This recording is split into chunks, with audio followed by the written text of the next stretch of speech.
Olá, seja bem-vindo ao programa Inclusivo. No programa de hoje, vamos conversar com uma youtuber que está conquistando o coração e a barriga de vários brasileiros através de seu canal de culinária no YouTube. A Thalita Galo, do canal Cegas na Cozinha. Obrigado pela participação, Thalita. Seja bem-vinda, querida. Olá, Roberto. Eu que agradeço pela oportunidade. Ô, Thalita, dizem que as pessoas com deficiência visual, as cegas, elas possuem olfato, paladar, audição mais aguçado. Isso é verdade? Eu acredito que todos nós temos os sentidos aguçados por treinar, né? De a gente estar sempre treinando, por falta da visão, às vezes você precisa prestar mais atenção na audição, no paladar, no tato. Não que a pessoa com deficiência tem superpoderes, mas sim ela tendo a oportunidade de estar desenvolvendo aquele sentido, ajuda bastante no seu desenvolvimento. Alguma dessas qualidades, vamos colocar assim, que um pouquinho mais aguçadas, elas te ajudam na hora de sentir o cheiro da comida, se está queimando, se não está queimando, entendeu? Se está passando do ponto, se não está. Com certeza, quando eu estou cozinhando, eu preciso de ter toda uma concentração, né? E às vezes quando tem alguma pessoa na cozinha, a gente tem que se concentrar mais ainda, né? Que às vezes a gente quer conversar e fazer. Então, através do aroma, né, que sai da comida, você vê se está chegando no ponto, o som, né? Por exemplo, de um bife estralando. Tudo isso você vai pegando ali a sensibilidade do ambiente para fazer uma boa comida. Eu pensei nisso, você sabe que eu escutei o barulhinho do bife na frigideira? É um barulhinho gostoso, né? É verdade, a gente treina muito fazendo arroz, né? O arroz também, quando você vai evaporando a água, quando ele começa a estralar, você sabe que já está chegando no ponto ali para você desligar. Ah, isso eu não reparei não, porque eu enfio a colher no arroz e experimento. Também. O que despertou em você esse interesse pela culinária?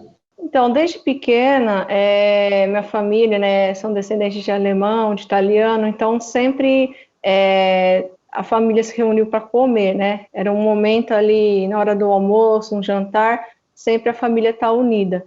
E assim, vendo a avó, a mãe fazendo comida, eu sempre me interessei de também aprender a cozinhar. Só que como a minha deficiência começou a desenvolver entre os 5 e 6 anos de idade, eu era criança, eles tinham muito receio, muito medo, né?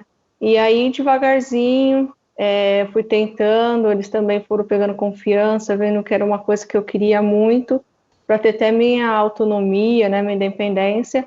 E aí, devagarzinho, eu fui cada vez mais gostando, pegando esse gosto de fazer comida para as pessoas, para mim mesmo.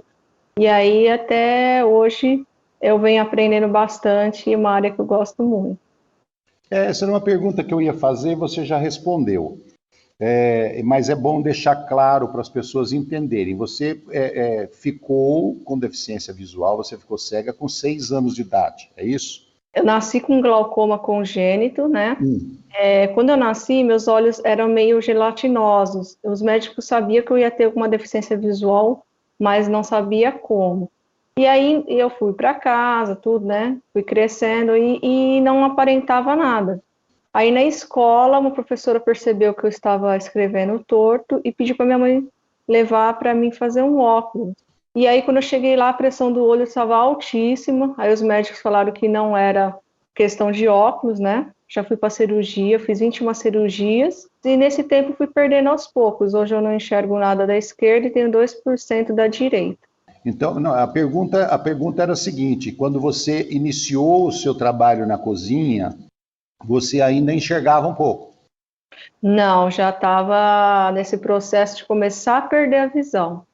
Já há 6 anos eu comecei a fazer algumas cirurgias e aí eu ficava muito em casa, né, não podendo ir para a escola, e eu queria ter essa curiosidade de eu pôr meu próprio leite, eu fazer meu próprio pão, né, mexer ali com a faca, cortar o pão, passar a manteiga. E nisso a família tinha todo um receio, né? E aí eles foram deixando aos poucos para mim ficar ansiosa ali parada nesse tempo que eu ficava em casa.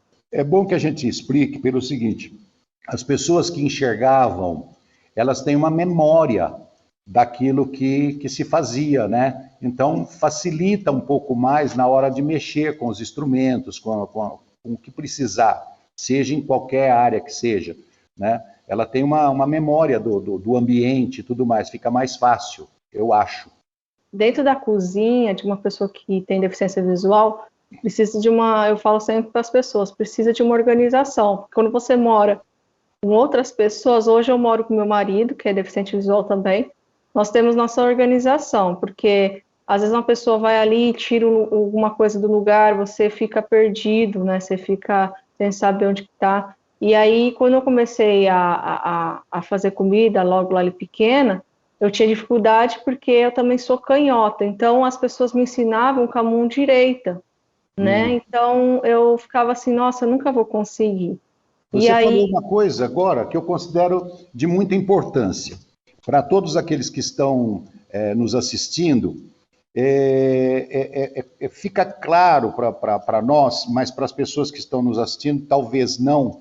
Importante a gente dizer o seguinte: quando você mora junto com uma pessoa com deficiência, pode ser uma deficiência visual, uma deficiência auditiva e até mesmo um cadeirante, nós temos uma organização pessoal.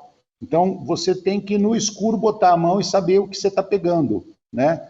Eu tenho uma organização minha, pelo fato de ser cadeirante, não chegar em alguns lugares, ter algumas alturas que eu não alcanço.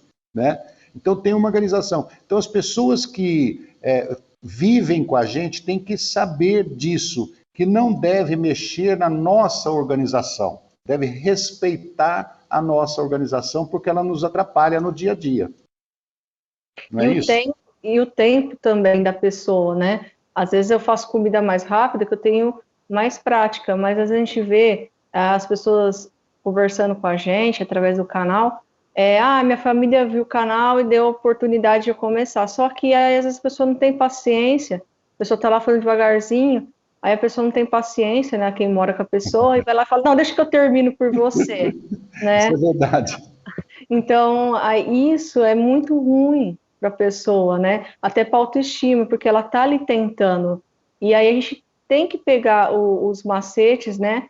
Pegar ali o jeito, né, da pessoa. Não que a cozinha tem que ficar totalmente diferente para a pessoa. Você pode ter sua família, né? Mas saber que aquele ritmo da pessoa tem que ser respeitado, tem que Sim. ter aquela organização e tudo ali. Respeitar o tempo da pessoa com deficiência. Exatamente. Thalita, como é que surgiu a ideia de criar um canal no YouTube? Então, o canal Cegas na Cozinha veio aí de várias conversas entre os amigos, né? Tem alguns amigos que têm deficiência visual que frequentam a minha casa, a gente sempre fazia reuniãozinha, festinhas, né? E aí, às vezes, para economizar, eu ia para a cozinha, falava, não, gente, não vou comprar comida pronta, não, deixa que eu faço.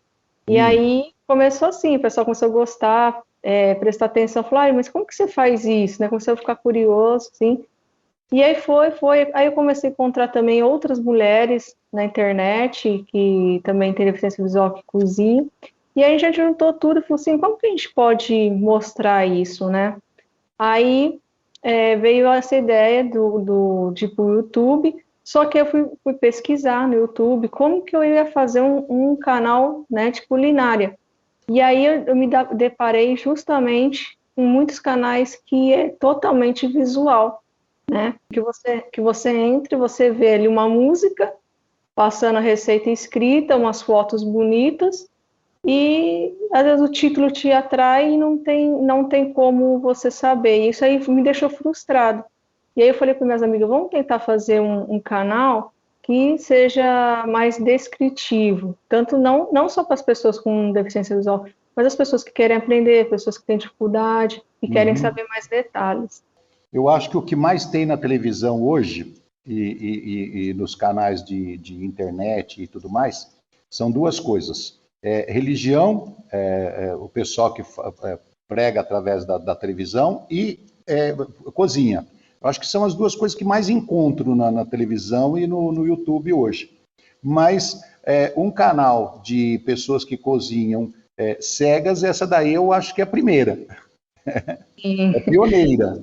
Nós somos pioneiros. Tem alguns canais que o pessoal às vezes faz um vídeo ou outro, mas não é focado na culinária. Nós somos mais mesmo para a área tanto da culinária quanto da inclusão na casa e todo nesse mundo aí também que envolve também o mundo externo, como mercados, como você reconhecer uma comida no restaurante. A gente envolve várias questões que é ligada à culinária. Os seus amigos, o pessoal da família, logo que você começou com o canal, eles te deram maior apoio, falaram, não, a gente ajuda também, vamos junto, alguém descreve, alguém fala, entrou uma turma? Sim, uma amiga nossa que ajudou a fazer o canal, configurar, o Jairo, meu marido, na época ele não estava ainda aqui comigo, era um grande amigo e já, né, tentando já ter um relacionamento, mas ele morava no sul e ele por lá ele editava, né, e até hoje ele edita os vídeos, tudo, né, e então eu tive todo esse apoio, outros amigos dando dica, mandando receitas. Aí eu falava assim, como que eu vou falar, como que está posicionado o meu, por exemplo, meu fogão? Aí eu falava que era uma opinião de uma pessoa cega. Aí eu ia lá, procurava um amigo que era cego e falava, como que você descreveria o seu fogão? E a gente foi trocando muitas ideias e aí foi surgindo os vídeos. Nós estamos conversando com a Thalita Galo, do canal Cegas na Cozinha. Nós vamos para um rápido intervalo e já voltamos.